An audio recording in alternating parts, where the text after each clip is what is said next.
మీ ఎలాంటి వ్యాపార ప్రకటనలకైనా వెంటనే మా ఛానల్ సంప్రదించండి. ప్రస్తుతం మనతో పాటు ప్రముఖ ఆధ్యాత్మికవేత్త వేదిక్ యాస్ట్రాలజర్ గోనుగొంట్ల సురేష్ బాబు గారు ఉన్నారు. గురువుగారితో మాట్లాడేద్దాం. నమస్కారం గురుగారు. మణికంఠ గారు నమస్కారం అండి. గురుగారు, చూస్తూనే సంవత్సరం చివరిలోకి వచ్చేసాం. మనం డిసెంబర్ మాసంలోకి ఎంట్రీ అయిపోయాం. సో మరి తులారాశి వారి పరిస్థితి ఏ విధంగా ఉంటుంది? ఈ ఎండింగ్ ఎలాంటి పరిణామాలు చూస్తారు? స్వీట్ మెమరీస్ ఏమైనా ఉంటాయా? ఓవరాల్ వీళ్ళు ఎలాంటి జాగ్రత్తలు తీసుకోవాలి? మణికంఠ గారు మీరు చెప్పిన విధంగా చూస్తూ 1 year అలా అయిపోయింది. సో మనం ఐ థింక్ 1 year మన జర్నీ కూడా 1 year అనుకుంటాను. ఇక్కడ మనం భక్తి సమాచారంలో చేయటం ఐ థింక్ మోస్ట్లీ ఇదే టైంలో మనం కనెక్ట్ అయ్యాం అనుకుంటాం. సో ఈ డిసెంబర్ మంత్ అనగానే 3 ముఖ్యమైన విషయాలు మనం తెలుసుకోవాలండి. ఒకటి, ఈ 3 అందరికీ తెలిసినాయి, అప్పటి నుంచి ఉన్నాయి. ఒకటి, ఇది ఇయర్ ఎండ్ కావడంతో ప్రతి ఒక్కళ్ళు ఇంట్రోస్పెక్షన్, అంతర్మదనం. అసలు మనం ఎక్కడ ఉన్నాము, ఏం సాధించాము, పుట్టి ఎంతకాలం అయింది, ఏదైనా సాధించుకుంటున్నామా, లేదంటే లాస్ట్ ఇయర్తో ఇయర్కి ఎలా ఉంది, అంతకుముందు ఇయర్తో ఎలా ఉంది అని రిలేటివ్గా ప్రోగ్రెస్ చెక్ చేసుకోవాలండి. ఎన్నో అప్స్ అండ్ డౌన్స్ సహజంగా ఉంటాయి. అయితే తులారాశి వాళ్ళకి జనరల్గా బాగున్న రాశులు, ఈ 2025 మన రాశి ఫలాలు కూడా చెప్పాను నేను. బాగున్న రాశులు ఇది ఒక రాశి.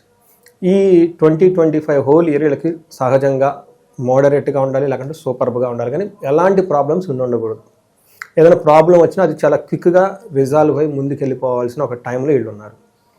ఇన్ కేస్ ఎవరైనా కనుక కంపేర్ చేసుకొని సరిగా లేదండి, ఎక్కడో తేడాగా ఉన్నాం, మాకు గ్రోత్ లేదు, జాబ్ లేదు అని ప్రాబ్లమ్స్లో ఉన్నాం అనుకుంటే ఒక్కసారి ఇండివిజువల్గా కన్సల్టేషన్ తీసుకొని చార్ట్ చూపించుకొని ఏదైనా ప్రాబ్లమ్స్ ఫిక్స్ చేసుకొని ముందుకు వెళ్ళిపోవటం చాలా ఇంపార్టెంట్ అండి. ఎందుకంటే ఈ రోజుల్లో ఎవ్రీథింగ్ ఈజ్ ఈజీ అండి.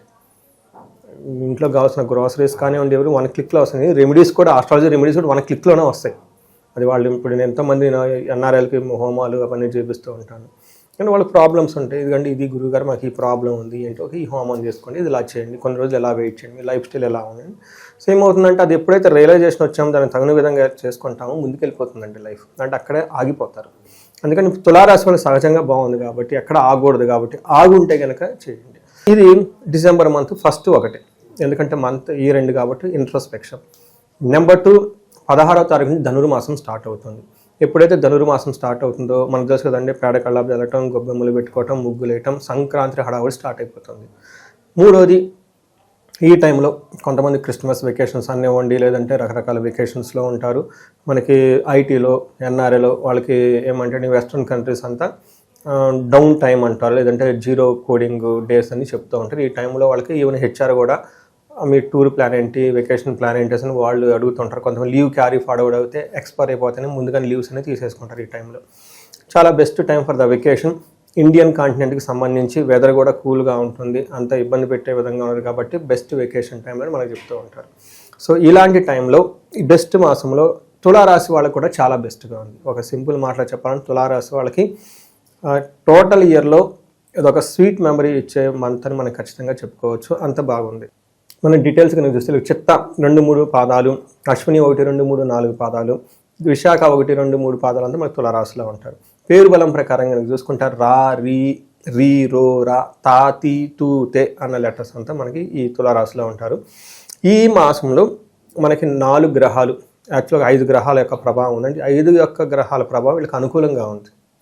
ఉంటే తటస్థంగా ఉంటుంది, లేదంటే సోర్పుగా ఉంటుంది. అయితే నెగటివ్గా ఎలాంటి చోటగా ఎక్కడా కూడా అయితే వీళ్ళకి లేదండి. మనం సూర్యుని కనుక చూసుకుంటే 3వ ఇంట్లో ఉన్నాడు. సూర్యుడు ఎప్పుడైతే 3వ ఇంట్లో ఉంటారో వీళ్ళలో ధైర్యము, సాహసము, రిస్క్ టేకింగ్ ఎబిలిటీస్, వాళ్ళ యొక్క థాట్ ప్రాసెస్ చాలా షార్ప్గా ఉండి చాలా డైనమిక్గా ఉంటారు సహజంగా. సో మన మహర్షులు ఏం చెప్తారంటే వాళ్ళు ఇంకా డీటెయిల్డ్గా సంస్కృతంలో చెప్తారు. ఆరోగ్యం, నిత్య సంతోషం, బంధుమిత్ర సమాగమ, అర్ధలాభ, పుత్ర సౌఖ్యం, ఇష్టసిద్ధి, తృతీయగే రవి అంటారు. అంటే 3వ స్థానంలో రీతి ఉంటే ఎన్ని బెనిఫిట్స్ ఉంటాయి? ఆరోగ్యం బాగుంటుంది, నిత్య సంతోషంగా ఉంటారు, బంధుమిత్రులతో కలుస్తూ ఉంటారు, ధనలాభం ఉంటుంది, పుత్రులతో బాగుంటారు, సౌఖ్యం ఉంటుంది, అనుకున్న పనులన్నీ చేసుకుంటారు. అంటే ఏంటంటే 10 పనులు చెప్పారు ఒకసారి. ఈ టైంలో ఫాదర్కి హెల్త్ కొంచెం ఇబ్బంది పెట్టే విధంగా ఉంటుంది. అయితే మనకి సూర్యుడు సూపర్బ్గా ఉన్నాడా. నెక్స్ట్ కుజుడు ఆయనకి బూస్టింగ్ డోస్ ఇస్తూ ఈయన కూడా సూపర్బ్గా ఉన్నాడు. కుజుడు వీళ్ళకి 3వ ఇంట్లో ఉన్నాడు, సేమ్ సూర్యుడు లాగానే ఉన్నారు. 3వ ఇంట్లో కుజుడు ఉండటంతో మన మహర్షులు ఏం చెప్తారంటే విత్తలాభ, సదహ ఆరోగ్యం, ఇష్టసిద్ధి, సుఖావహ, వస్త్రలాభో, ధనప్రాప్తి, తృతీయ స్థానకే కుజ అంటారు. అంటే 3వ స్థానంలో కుజుడు ఉండటం వల్ల ఏమవుతుందంట ఆర్థికంగా బాగుంటుంది, బంధువులతో బాగుంటారు, ఇష్టసిద్ధి, అనుకున్న పనులన్నీ సాధించుకుంటారు. సుఖావహ, సుఖంగా ఉంటారు. వస్త్రలాభము, ధనప్రాప్తి. అక్కడ ఏ అయితే లిస్ట్ చెప్పారు ఇక్కడ ఈ లిస్ట్ సేమ్ రిపీట్ అయిపోయింది. అంతేకాకుండా కుజుడు మనీ సక్సెస్ని, మనీ ఫ్లోని ఇస్తాడు ఈ టైంలో. అంతేకాకుండా ప్రాఫిటబుల్ అండ్ ప్రోగ్రెస్, ఏ చేసినా ప్రాఫిటబుల్గా ఉంటుంది, ప్రోగ్రెసివ్గా ఉంటుంది. 2 గ్రహాలు చాలా బాగున్నాయి. వీళ్ళకి అదృష్టం 3వ గ్రహం కూడా శుక్రుడు 2వ ఇంట్లో ఉండటంతో చాలా బాగుంటుంది. ఫ్యామిలీతో చాలా బాగుంటారు, వాళ్ళ వంశంతో చాలా బాగుంటారు, కుటుంబం బాగుంటుంది, మాట స్పష్టంగా మాట్లాడతారు. వీళ్ళకి కుటుంబ సౌఖ్యం, ఆరోగ్యం, స్త్రీ సల్లాపం, యశత్కరం, దేహ సౌఖ్యం, వస్త్రలాభం, ద్వితీయ స్థానకే భృగుర్ది షేత్ అని చెప్తుంటారు. భృగు 2వ ఇంట్లో ఉంటే ఏమవుతుందంట, కుటుంబం బాగుంటుంది, సౌఖ్యంగా ఉంటారు, ఆరోగ్యంగా ఉంటారు. స్త్రీ సల్లాపం, ఇప్పటిదాకా వీళ్ళ ఇంట్లో ఫ్యామిలీ మెంబర్స్తో కానివ్వండి, అంటే బయటకైనా ఎక్కడ లేడీస్తో విభేదాలు ఉంటే అవన్నీ సమస్యపై చక్కగా ఉంటారు. ఇన్ కేస్ లేడీస్ వాళ్ళ ఇంట్లో ఎవరైనా హస్బెండ్ లేదంటే వాళ్ళతో గొడవలు కానీ ఏమైనా ఉంటే అవన్నీ సమస్యపై బాగుంటారు. బయట వ్యక్తులతో కూడా చాలా చక్కగా ఉండేసి ఒక హెల్దీ అట్మాస్ఫియర్తో అన్నయ్య చాలా బాగుంటుంది. ఈ టైంలో ధనలాభం బాగుంటుంది, అన్ని విధాలా బాగుంటుంది. మంచి ఫుడ్ కూడా వీళ్ళు ఈ టైంకి ఎంజాయ్ చేస్తారు. సో వీళ్ళకి బుధుడు కూడా చక్కగా కలిసి వచ్చే విధంగా ఉన్నారు. బుధుడు వీళ్ళకి 2వ ఇంట్లో ఉండటంతో శ్రీయం, ధన ప్రవాహం వచ్చే అవకాశం ఉంది. చాలా రేరుగా ఇన్ని ప్లానెట్స్లకు అనుకూలంగా ఉండేది ఒక స్వీట్ మంత్, బ్యూటిఫుల్ మంత్ వీళ్ళకి డిసెంబర్ మంత్. సో సమాజంలో పేరు ప్రఖ్యాతులు కూడా బాగుంటుందంటారా? నాకంటూ కొంత గుర్తింపు కావాలనుకుంటున్నాను. సహజంగా వీళ్ళకి నెగటివ్ రిమార్క్ అయితే ఏమీ లేదండి. అక్కడ కాంట్రవర్సీలు ఎరుక్కునే పరిస్థితులు అయితే అట్టి పరిస్థితులే లేదు. వీళ్ళ కాంట్రవర్సీ కాదు కదా, వీళ్ళ దగ్గర కంటి చూపు మేరలేదు అండి. అదే సినిమాలను కంటి చూపుతో చంపేస్తానని ఏదైనా వస్తే వీళ్ళు కంటి చూపుతో చంపేస్తారు. ఇక ఈ రాశిలో ఏ నక్షత్రాలు ఉంటాయి, వాళ్ళకి ఎలా ఉండబోతుంది? ఇందులో చిత్తా, స్వాతి, విశాఖ, 3 నక్షత్రాలు ఉంటాయండి. ఇందులో విశాఖ నక్షత్రం చాలామంది తెలుసో తెలియదు, భూదేవి పుట్టిన నక్షత్రం. విశాఖ అంటే శాఖోపశాఖలుగా విస్తరించడానికి కావాల్సిన శక్తి ఆ నక్షత్రం ఉన్నది కాబట్టి విశాఖ అంటారు. శాఖ అంటే బ్రాంచ్. అందుకని లక్ష్మీ భూదేవి ఇక్కడ పుట్టింది కాబట్టి ఆమె శాఖోపశాఖ, ఫెర్టిలిటీ. ఓకే, ఆ యొక్క తత్వాన్ని అమ్మవారి దగ్గర ఉంది కాబట్టి ఈ నక్షత్రం ఉంటుంది. చిత్తా, స్వాతి 2 నక్షత్రాలు ఉంటాయి. అగైన్ స్వాతి నక్షత్రం వాళ్ళు చాలామంది కళాకారులు, film actors, they are the name for the beauty, attraction. Swati పేరులోనే ఉంది, స్వాతి ముత్యం లాగా ఉంటారనమాట. చిత్తా నక్షత్రం వాళ్ళు ఈ 3 నక్షత్రాలు ఉంటాయి. ఇందులో చిత్తా నక్షత్రం వాళ్ళకి ఐశ్వర్యవంతంగా ఉంటుంది, జయప్రదంగా ఉంటుంది, ధనలాభము, విశేష ధనలాభం చూపిస్తుంది. అయితే ఛాలెంజ్ ఒకటి, గొడవలు అయ్యే అవకాశం ఉందండి. ఈ గొడవలు కూడా కుటుంబ సభ్యులు, బ్రదర్స్ తోటి, లేదంటే పాస్తుల దగ్గర, రియల్ ఎస్టేట్కి సంబంధించిన వాళ్ళల్లో ఇబ్బంది పడే అవకాశం ఎక్కువగా ఉంటుంది. స్వాతి నక్షత్రం వాళ్ళు కూడా ఐశ్వర్యవంతంగా ఉంటుంది, సంపదలు ఉంటుంది, ధనలాభం ఉంటుంది, ధనలాభం, మృష్టాన్నము. అయితే వీళ్ళకి కూడా గొడవలు అయ్యే అవకాశం ఎక్కువగా ఉంటుంది, అది కూడా అన్నదమ్ములతో గొడవలు. విశాఖ నక్షత్రం వాళ్ళకి ఐశ్వర్యవంతంగా ఉంటుంది, సంపదలు, ధనలాభము, మృష్టాన్నము, విశేష ధనలాభం అంతా చూపిస్తుంది. కొంచెం గొడవలు అయ్యే అవకాశం ఎక్కువగా ఉంటుంది ఇందాక మనం చెప్పుకునే విధంగా చూస్తే. ఇవి కాకుండా నక్షత్రం శతభిష నక్షత్రం వాళ్ళకి, స్వాతి విశాఖ నక్షత్రం వాళ్ళకి కొంచెం మానసికంగా టెన్షన్లు ఎక్కువ ఉండి పని స్లోగా అయితే అవకాశం ఉంటుంది, స్లో ఉంటుంది కానీ పనులు అవుతాయి. తర్వాత చిత్తా నక్షత్రం వాళ్ళకి కానివ్వండి, స్వాతి విశాఖ నక్షత్రం వాళ్ళకి స్త్రీ నాశనం, అంటే వీళ్ళకి సంబంధించిన వాళ్ళు, తెలిసిన వాళ్ళు స్త్రీలు అయితే, ఇన్ కేసు స్త్రీలు అయితే తెలిసిన వాళ్ళు ఎవరైనా ఇంట్లో జెంట్స్ ఉంటే వాళ్ళకి ఏదో ప్రాబ్లమ్స్ వచ్చి ఆ ప్రాబ్లం ద్వారా వీళ్ళకి ప్రాబ్లం, అంటే వీళ్ళు they are the secondary effect అంటారు. ప్రైమరీ ఎఫెక్ట్ వేరే వాళ్ళు, వీళ్ళకి సెకండరీ ఎఫెక్ట్ అని ఉంటుంది.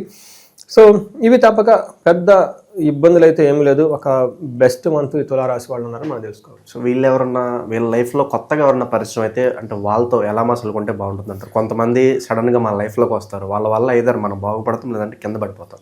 సో ఈ పరిచయాలతో ఎలా ఉండాలంటారు? సో ఈ టైంలో వీళ్ళకి ఇబ్బంది పెట్టే పరిస్థితులు లాంటిది ఎవరు లేరండి, అంతా మంచిగానే ఉంటుంది.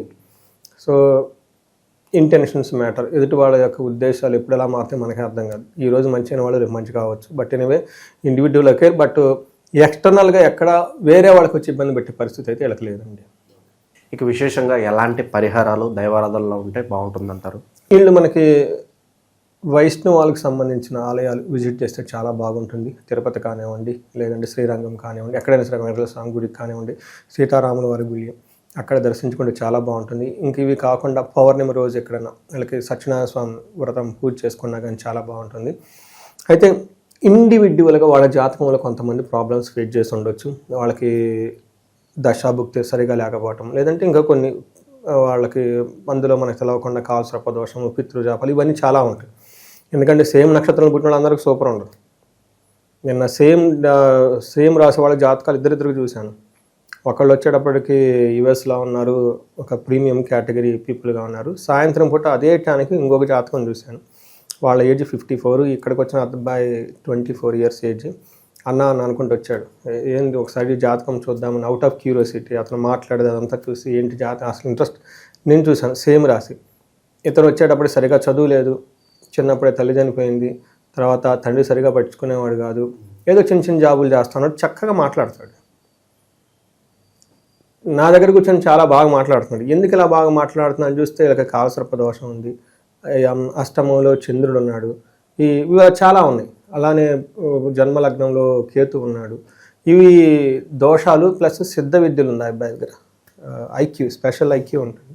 ఆశ్లేష నక్షత్రంలో పుట్టాడు. అగైన్ అది మంచి నక్షత్రం కాదు, గండ నక్షత్రం. ఇలా అన్నీ పుట్టడంతో ఆ అబ్బాయి అలా అయిపోయాడు. కానీ ఎందుకు చక్కగా మాట్లాడుతుంటే బుధుడు 11వ స్థానంలో ఉన్నాడు. చూడండి ఎంత చక్కగా మాట్లాడుతున్నాడు. బుధుడు 11వ స్థానంలో సూపర్గా ఐటీ.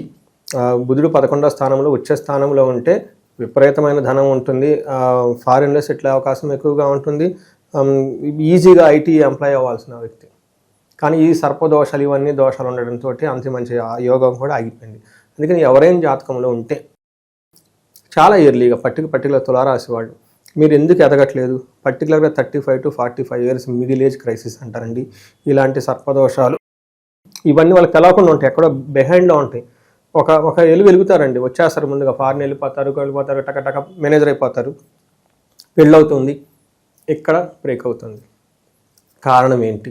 ఈ దోషాలు అనేది అప్పుడు యాక్టివేట్ అయిపోతాయి అనమాట. అందుకని ఇండివిజువల్గా వాళ్ళ జాతకం చూపించుకుని తులారాశి వాళ్ళకి, అందులోని 2025 ఇయర్ చక్కగా ఉంది. ఇన్కేస్ ఎవరికైనా బాగలేదు ఒకసారి జాతకం చూపించుకోండి. 2026 ఇది రిపీట్ కాకుండా 10 ముందుకు వెళ్ళటానికి ఈ జాతకం చూపించుకొని వాటికి సంబంధించిన పరిహారాలు చేసుకుంటే చాలా ఈజీ. పరిహారాలు కూడా ఇంతకుముందు ఎవ్రీథింగ్ ఈజ్ ఈజీ అన్నట్లు, ఎవ్రీథింగ్ ఈజ్ జస్ట్ క్లిక్ అవే.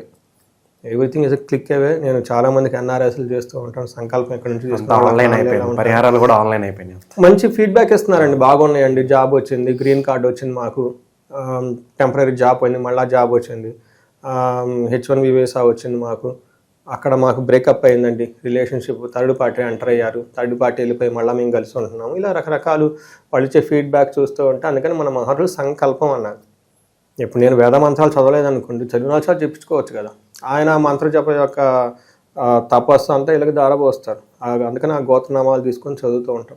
అందుకని ఈ పరిహారాలు కూడా పెద్ద ఎక్స్పెన్సివ్ ఏం కాదండి. మరి ఎందుకు నాకైతే అనుకుంటుంది, తగ్గ ఇబ్బందులు పడుతూ ఉంటారు. కానీ ఒక మూవీకి వెళ్ళి పాప్కార్న్ కొనుక్కొని ఒక ట్రిప్కి ఇటెళ్ళి అటెళ్ళి వచ్చేసి కొన్ని $1,000 ఖర్చు పెట్టేస్తారు.